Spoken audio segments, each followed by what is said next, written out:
कहानी की शुरुआत होती है विक्टर से, जो अपने नए प्रोटोटाइप रोबोट A112 पर काम कर रहा होता है। उसके साथ उसकी वाइफ नाडिया और उसकी कॉलीग वादिया होती हैं। तीनों मिलकर एक ऐसा इंटेलिजेंट रोबोट बना रहे होते हैं जो हर टास्क कर सके। जैसे ही उन्होंने मशीन को ऑन किया, उन्होंने रोबोट की वॉकिंग एबिलिटी टेस्ट करनी शुरू की। शुरुआत में रोबोट बार बार गिर जाता है, सही से चल ही नहीं पाता, जिससे तीनों थोड़े चिंतित हो जाते हैं। लेकिन विक्टर फिर भी काम चालू रखता है। पर जैसे ही उसे दिखता है कि रोबोट अपनी स्ट्रेंथ कंट्रोल नहीं कर पा रहा और चीजें तोड़ रहा है, तो वह परेशान हो जाता है। नादिया उसे मोटिवेट करती है और कहती है कि वो रोबोट की ब्रेन कैपेसिटी इंक्रीज कर सकते हैं और अभी तो सिर्फ टेस्टिंग चल रही है, इसलिए इतना टेंशन मत लो।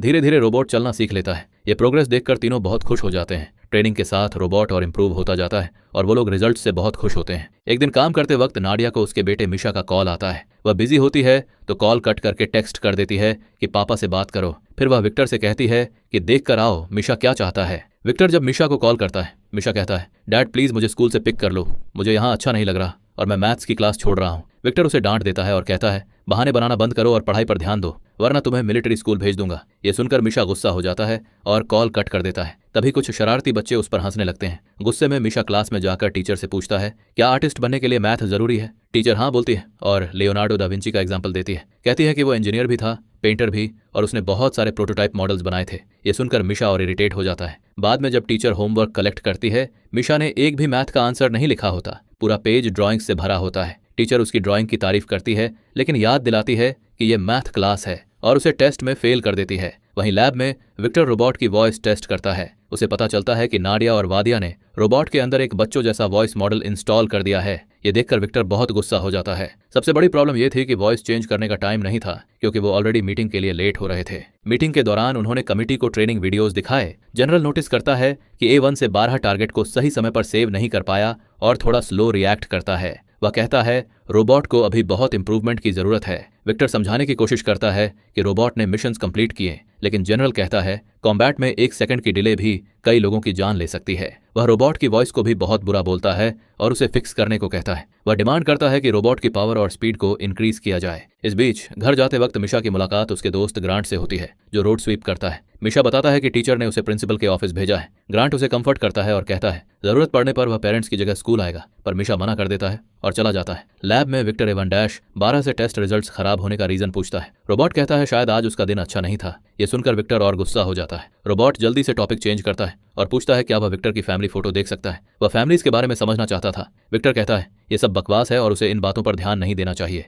रोबोट पूछता है क्या वो लोग विक्टर की फैमिली हैं? विक्टर साफ मना कर देता है और कहता है तुम बस एक मशीन हो, इंसान नहीं। मशीन्स की कोई फैमिली नहीं होती और अभी तुम मुझे इरिटेट कर रहे हो। ये कहकर तीनों साइंटिस्ट्स लैब से निकल जाते हैं और A1-12 अकेला रह जाता है। जब विक्टर और नादिया घर पहुंचते हैं, वो मिशा को मैथ होमवर्क में ड्राइंग करने के लिए डांटते हैं। विक्टर तो ये तक बोल देता है कि उसकी ड्राइंग अच्छी नहीं है और उसे पढ़ाई करके अपने पेरेंट्स की तरह साइंटिस्ट बनना चाहिए। गुस्से में मिशा बोलता है कि वह कभी उनकी तरह नहीं बनेगा। ये बात विक्टर को बहुत हर्ट करती है। इसी वक्त लैब में A1-12 डिक्शनरी में फैमिली का मीनिंग ढूंढता है, पर कुछ समझ नहीं पाता। फिर उसके दिमाग में आता है कि फैमिली को समझने के लिए उसे एक रियल फैमिली ढूंढनी होगी, तो वह अपने वेपन से डोर तोड़कर लैब से चुपचाप निकल जाता है। शहर में इधर उधर छुपते हुए घूमता रहता है। एक पॉइंट पर वह पैसेंजर ट्रैम से टकराते टकराते बचता है। फिर वह लोगों को वॉल पेंट करते देखता है। जैसे ही लोग उसकी वॉइस सुनते हैं, एक लड़का घबरा कर गिर जाता है। रोबोट तुरंत उसे उठाकर हेल्प करता है, पर लड़का डर के मारे भाग जाता है। ये देखकर रोबोट बहुत दुखी सैड हो जाता है। थोड़ी देर बाद रोबोट कंस्ट्रक्शन साइट पर जाता है और वर्कर्स से कहता है काम जल्दी खत्म करो,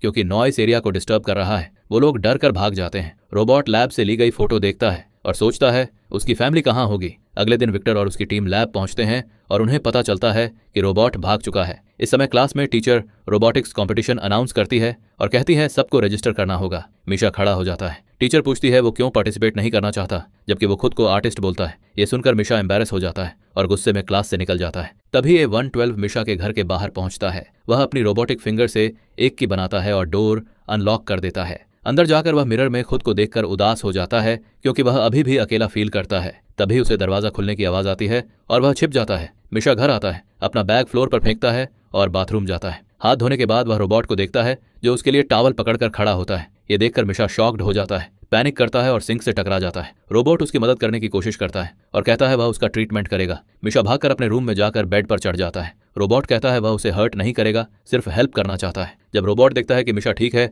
वह शांत हो जाता है और अपना इंट्रोडक्शन देता है। मैं A1-12 हूँ, एक मल्टीफंक्शनल रेस्क्यू रोबोट। वह मिशा को सब बताता है, कैसे वह घर में की बनाकर आया और कैसे उसके पास डिफरेंट वॉइस मॉडल हैं। फनी वॉइस सुनकर मिशा हंसने लगता है। थोड़ी देर बाद रोबोट कहता है कि वह एक फैमिली ढूंढ रहा है और समझना चाहता है फैमिली होती क्या है। वह लैब वाली फोटो दिखाता है। मिशा उदास हो जाता है और कहता है वह रियल फैमिली नहीं है। उसके पेरेंट्स विक्टर और वड़िया सिर्फ अपने बारे में सोचते हैं। रोबोट कहता है उसे भी कुछ दिनों से ऐसा लग रहा है क्योंकि वह अपने क्रिएटर को खुश नहीं कर पा रहा। यह सुनकर मिशा रोबोट को कंफर्ट करता है और कहता है ऐसा नहीं है, उसने तो उसे खुश किया है। वह कहता है आज से हम फ्रेंड्स हैं और उसे एक स्पेशल नाम देता है, रॉबी। ये नाम सुनकर रोबोट बहुत खुश हो जाता है। लैब में जनरल ओलेग मीटिंग रखता है और गुस्से में कहता है A1-12 भाग चुका है और वह सबके लिए डेंजरस हो सकता है क्योंकि उसके पास डेंजरस वेपन्स हैं। जब विक्टर को पता चलता है कि उसकी फैमिली फोटो मिसिंग है, वह डिसाइड करता है घर जाकर चेक करेगा। उस वक्त मिशा और रॉबी टीवी देख रहे होते हैं। विक्टर जैसे ही घर आता है, रोबोट जल्दी से छुप जाता है। विक्टर घर सर्च करता है पर कुछ नहीं मिलता। जैसे ही वह निकलता है,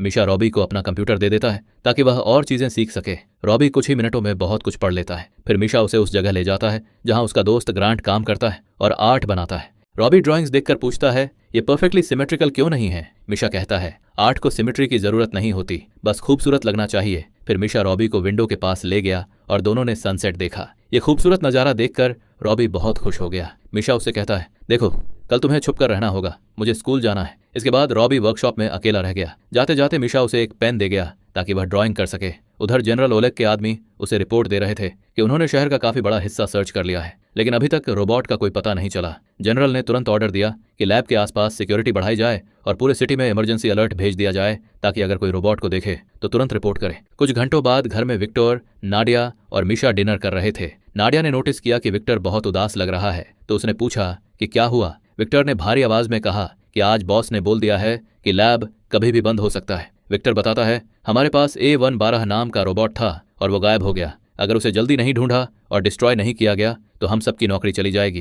ये सुनकर मिशा एकदम चुप हो गया। अगली सुबह स्कूल में मिशा की क्लास में एंटोन एक रिमोट कंट्रोल रोबोट चलाकर टीचर को परेशान कर रहा था। जैसे ही टीचर गुस्सा हुई, एंटोन ने चोरी से रिमोट मिशा की तरफ फेंक दिया ताकि लगे कि यह उसी ने किया है। बिना कुछ पूछे टीचर ने मिशा को क्लास से बाहर निकाल दिया। बाद में स्पोर्ट्स क्लास में मिशा एंटोन के पास गया। एंटोन ने फिर उसका मजाक उड़ाया, लेकिन इस बार मिशा से बर्दाश्त नहीं हुआ। उसने एंटोन को पकड़कर जमीन पर गिरा दिया और चिल्लाया मेरे ऊपर झूठा इल्जाम क्यों लगाया, बोलो। तभी जिम टीचर आ गया और दोनों को अलग किया। गुस्से से भरा मिशा वहां से निकलकर सीधा वर्क स्टॉप पहुंच गया। वहां उसने देखा कि रॉबी और ग्रांट कार्ड्स खेल रहे थे और दोनों अब अच्छे दोस्त बन चुके थे। मिशा के चेहरे पर गुस्सा देखकर रॉबी ने पूछा क्या हुआ। मिशा ने बताया कि उसके लिए पूरा मिलिट्री हंट चल रहा है और ऑर्डर है कि उसे ढूंढकर किसी भी कीमत पर डिस्ट्रॉय कर दिया जाए। इतना सब सोचकर मिशा ने कहा कि रॉबी को शहर छोड़ देना चाहिए। तभी ग्रांट ने उन्हें जंगल का एक हिस्सा बताया जहां कुछ दिन पहले भयानक आग लगी थी, इसलिए अब वहां कोई नहीं जाता। यह सुनकर मिशा बोला कि रॉबी को वहां जाकर आग बुझानी चाहिए। इससे लोग समझेंगे कि वह एक अच्छा रोबोट है, इंसानों की मदद करना चाहता है